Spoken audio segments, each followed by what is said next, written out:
People call me a bad mom because I was unable to control my daughter. I feel a lot of people judge me. I just think they're ignorant. Until you walk a day in my shoes and you can fight the fight, then do it. When you're 13, it's hard to know who you are.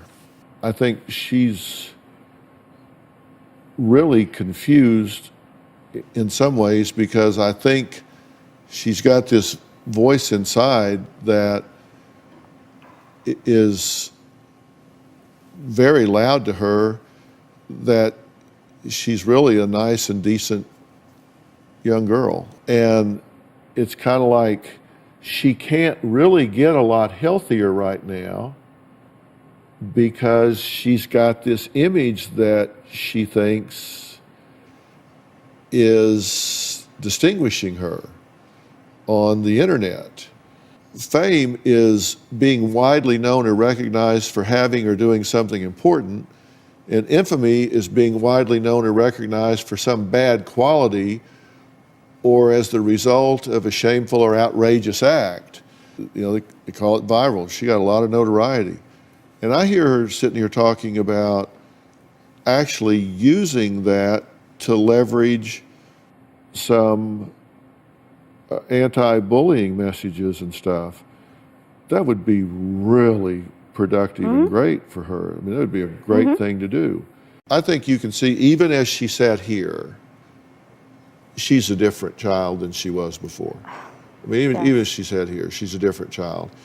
And that's great, and congratulations to you, and thank you and your team for the hard work that you did with her. I mean, to see her walk out here and stop and hug you and thank you and all of that, I mean, that shows, I mean, really good results, and you should be proud of that because it means you have instilled in her some core qualities that you should be proud of. But I think as a single mother, you do need kind of an executive helper organizer to work with you to help her. And I want to get you the help to do that. I want to get somebody where you're not alone. This is a work in progress, and we want to stay involved. I appreciate that.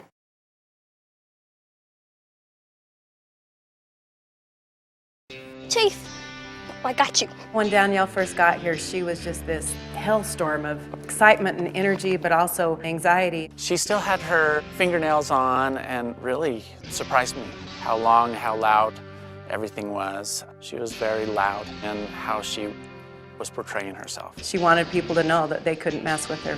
Stop moving. No, come here. Here, you have expectations. If you say something, you're gonna get in trouble right on. You're not gonna have chances. I didn't know how to ride a horse at all. I thought that you held the reins like this. So he thinks he's the chief. I guess it's because he's little and he thinks he runs stuff. All right, you don't have to go so fast. I think having the horse as a responsibility taught her a lot. And it taught her, when she comes home, what she needs to do to earn my trust. I just feel okay with who I am now. I don't have to put on a front to impress anyone. Chiefy. I like learning patience with him. He wants everything his way. Yeah, I'm talking about you. That my mom's gonna have to trust me because she knows that now there's boundaries, and if she pulls back on the reins, I'll stop. She went totally outside of her realm. Shape! With every little piece of this ranch, she learned responsibility. This is part of graduation. She has to teach somebody what she's learned how to rope. Swing it like this. Make that noise, and then you let go. And then you throw it, yeah. Aim at the horns. You have the idea, you just don't have the cow. What else did roping teach you? I guess not to give up. How does that relate to life? You can build a reputation, and then as soon as you do something wrong, you got to start back over again. Also honesty, because there were some times when Randy looked away and I was like, should I just say I got one? Or should I act like I didn't miss this? Congratulations, good job, well done. I thought there was no way that I could ever survive here. The last thing is your Turnabout Ranch horsemanship certificate. I'm living proof I survived. Good job, kiddo. Make me proud. I miss you. I miss you too. And I have to thank Dr. Phil. He gave me my granddaughter back. Danny went from being this little tough girl to being just a normal kid. A lot of people didn't think she could do it, and she proved them all wrong. Just seeing her is amazing.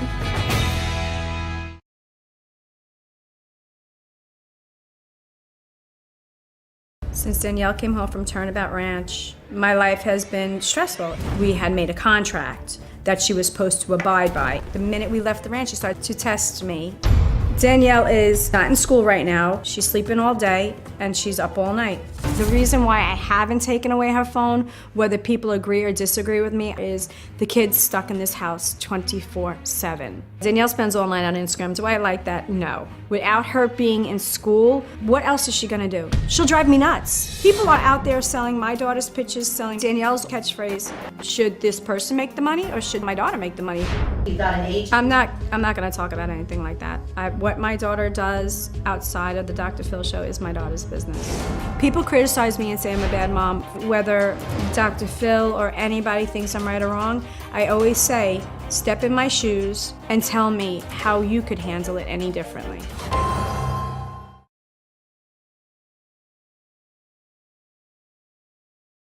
Former guest Barbara Ann told producers that she wanted to give her 13-year-old Danielle a chance to turn things around. We together talked about it. We referred Danielle to Turnabout Ranch, where she seemed to make some real positive adjustments.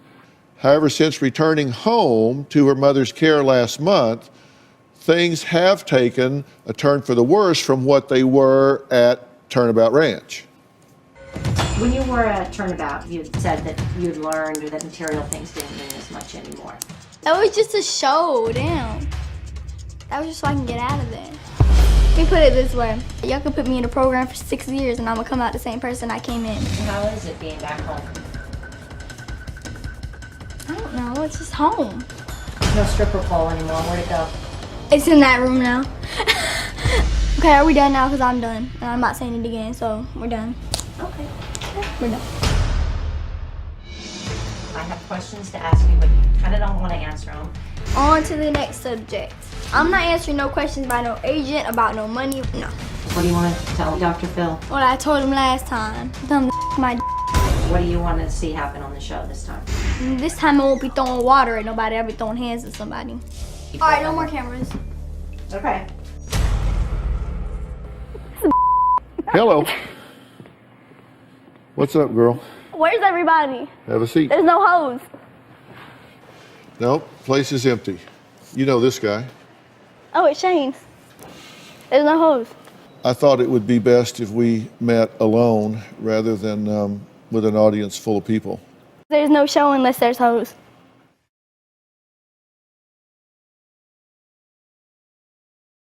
You said, I'm no longer impressed by Turnabout Ranch. I'm not impressed because there's a team, there's a structure. I would love to talk to other parents and see if their children made that 360 turnaround. Did they really turn around and stay that way? Exactly. Well, actually, we do deep dives on these programs. They have an 83% success rate, which is phenomenal. When I saw how hard Danielle worked when she was there, when I saw that she was helping other kids, when I saw her working with Chief, when I saw her making the changes that she made, and then you were critical of the program, I was shocked about that. I mean, you're the mom, I was shocked about that. And I was shocked about this. I was shocked that you came to us, but then you seemed to be making demands on us. I made a list of them, actually. Please. You said, put me in the Roosevelt or I'm not coming. I do not want Danielle sent away again. If this is the plan, I'm not coming. I will not come on the show if you contact Danielle's dad. You can't speak to Danielle now. She is with her agent. I just don't want to talk about it. Danielle's agent, that's our business. So he can come back at me and say, oh, what, you want to profit off of it? If he starts like that, I will get off the blank damn stage. I'm like, Okay, first and foremost, really? put me in the Roosevelt was a joke. I don't want Danielle sent away again. No, I didn't want Danielle sent away again. And I will not come on the show if they contact Danielle's dad. Danielle's dad has never raised Danielle. I have sole custody of my daughter. And then when she asked to speak to Danielle, she was talking to her agent. This is Danielle. Do you want to get on the phone? No, I don't want to get on the phone. So what do I say? Get on the damn phone right now? Anthony, Anthony, come out. 18,000 guests. They don't usually make demands. I ask you, because Anthony's been here from day one, minute one, right? That's right. I ask you to survey. What do we typically hear from guests? Because this is a different dynamic. It is. I went through thousands of letters that we've gotten from past guests. I mean, and I took notes. And what I hear them say is, wow, we asked for help. We were so desperate, so alone. And when our request was answered, all of a sudden, it was like the whole world opened up to us. What we don't hear are complaints, demands, uncooperativeness, or an attitude of entitlement. I don't like think I have an the guest is doing us a favor. Wait, whoa. Even heroin addicts I'm not say, gonna say thank you That's good. for saving my life. That's fine. And I did thank him. So don't sit here and tell me, because you've never had a show where somebody acted like my daughter. You've never had a show that exploded the way it did. Has there ever been a show that has had the highest ratings like my daughter's did? Please tell me. Tell me. Go back and do your research. Oh my God, are you kidding me? No, I'm not kidding you, because you're coming out here saying I don't appreciate. I appreciated everything you did. When I stood in front of her judge in New York while my daughter was away, and the judge says to me, oh my God, how did you afford to send her there? I said, Dr. Phil. Well, I've never been a big fan of Dr. Phil's. I said, well, it was for his help that my daughter is where she is right now. He goes, well, then I guess I am.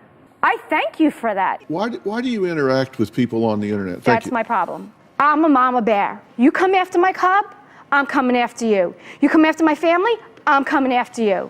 But what kind of behavior is that modeling for Danielle? Because, I mean, you're right. She sent us some videotapes of the two of you. In this video, you're shouting at a teen about nudes and mug shots. You got my nudes? You got my nudes? I got you. You got my nudes? Pull them out, bitch, because I got your mug shots. Oh, Muslim. You belong in Arab. You're an Arab. You're in front of a 12 or 13-year-old. You're yelling out racial things. You're yelling out bad language. I mean, then she turns around and mimics that behavior, and she gets in trouble for it because she's 12. Yeah.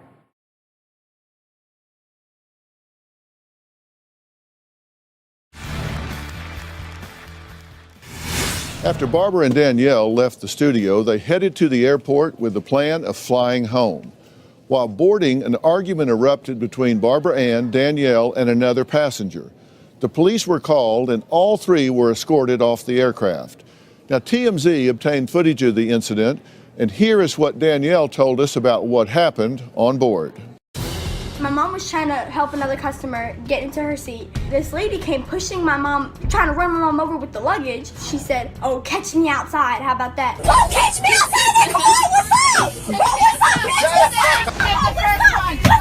What's up? My mom went like this to prevent her from hitting me. And then as soon as my mom pushed me out of the way, then the lady went like this to my mom. I just went after her. Catch her ass.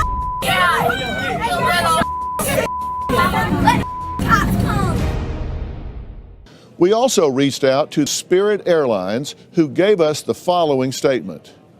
Police removed 3 passengers from Spirit Flight 310 during the boarding process at LAX Monday night following an altercation. The customers were refunded and refused service. I hope Barbara listens to what I told her. I am sincerely rooting for them, and I wish them the best going forward.